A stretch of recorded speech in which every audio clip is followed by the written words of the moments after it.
We are paying farewell to a four-star general who has died not in the field of combat, but through a tragic aircraft accident. General Ogolla, as has already been said by those who have spoken before, exemplified what you can call a true nationalist. By his own conduct, he showed that he loved his country and he was prepared to serve and die on behalf of his country. We take comfort in listening to his son talk about him. And when I saw Joel talk there, I said, this is a case of the general is dead. Long live the general. He has shown how simple his father was, and I know him because he's a personal friend. I know him as a man of very few words, an accomplished golfer, but a man also who knows his responsibilities to the society. He has served, he has mentored, he has taught very many of the young Kenyans. He believed truly in the Kenyan dream, which is coined in our national anthem. God bless this land of ours. Justice be our shield and defender. May we dwell in unity, peace and liberty. Plenty be found within our borders. Justice can only be a shield and defender if there is democracy. Then may we live in unity and love each other. No discrimination on the basis of gender, ethnicity, race, or religion. Unite all the Kenyan people, all the 46 tribes of Kenya. Give them equal opportunity in terms of education, in terms of employment. Don't discriminate against your fellow Kenyan because he does not come from your tribe. And that is what Ogolla believed in. And that is what he showed. And that is how he even worked wherever he worked. It is, Your Excellency, tragic that we are sending him today. But he has also shown, just as in life, in death he also said he wants a simple burial and be buried as quickly as possible. This is in line with the traditions of our own African people. Commercializing burials today is not African, it's un-African. People used to be buried either the same day or the following day when they died. Burial funeral was not an enterprise as what has come today. So he said he wanted to be buried the way it is, without a coffin, soil back to the soil. A great Kenyan patriot. So, Your Excellency, I want to conclude by saying that because of the manner in which Ogolla died, a lot of rumors are flying around all over. We want these rumors to be put to rest. And this can only happen if there's a thorough investigation to tell us the cause of the death, how that plane came down. But also, Your Excellency, this is also time to take a relook at our equipment and our military. Because you have seen a number of these accidents over the last 5 to 10 years. There's been so many of these crashes. We want to put this to an end so that we can save lives of our people. Finally, as we lay Ogolla tomorrow to rest, I want us to remove the stigma, Your Excellency. Because I knew this man very well.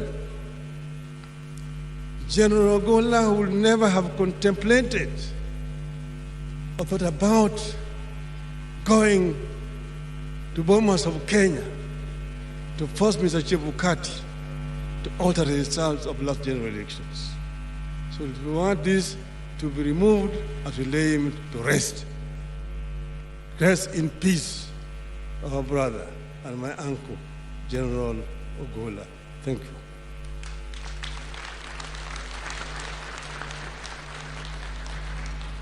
Your Excellency, again, under your guidance and permission, allow me to invite the Prime Cabinet Secretary, Honorable Musalia Mudavadi, to make his remarks, invite the Deputy President, and the Deputy President invite you as the President and the Commander-in-Chief of Kenya Defense Forces.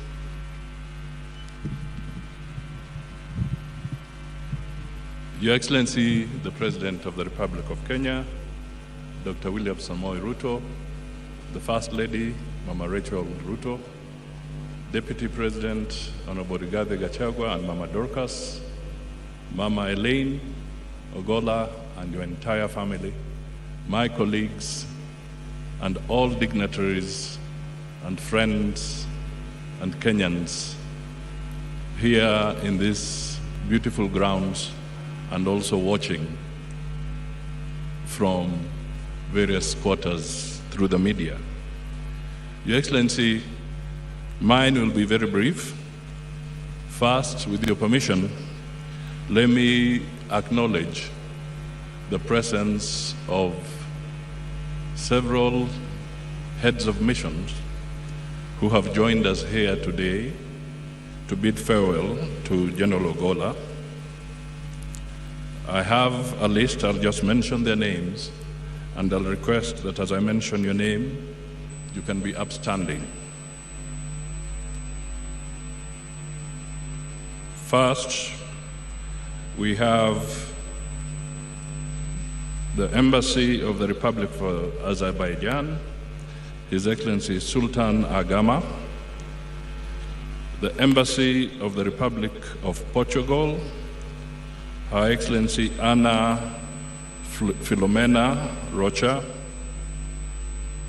Embassy of the Czech Republic, Mrs. Nicole Adamkova, Embassy of the Delegation of the European Union, Mrs. Henrietta Geiger, Embassy of Italy, Dr. Roberto, Embassy of the Sahrawi Arab Republic, Mr. Ali Amin Mohammed, Embassy of the People's Democratic Republic of Algeria, His Excellency Muhi Boumediene, Embassy of the State of Eritrea, Mr. Rain Rassom, High Commissioner of India, Madam Namgya, Embassy of Ukraine, Andrei Pravedink, Embassy of the United Kingdom of Saudi Arabia, Mr. Khalid Abdullahi Ali Salman, High Commissioner of the Federal Republic of Nigeria, Mande Aliyu, Embassy of the Republic of Sudan, Abdul Rahman Mahmoud,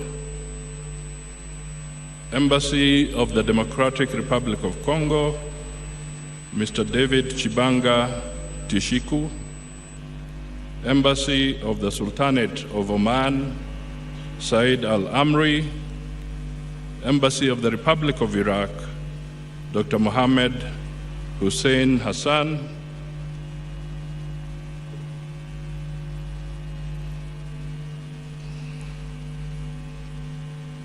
we also have the Ambassador and High Commissioner of Ghana, His Excellency Damti Asare.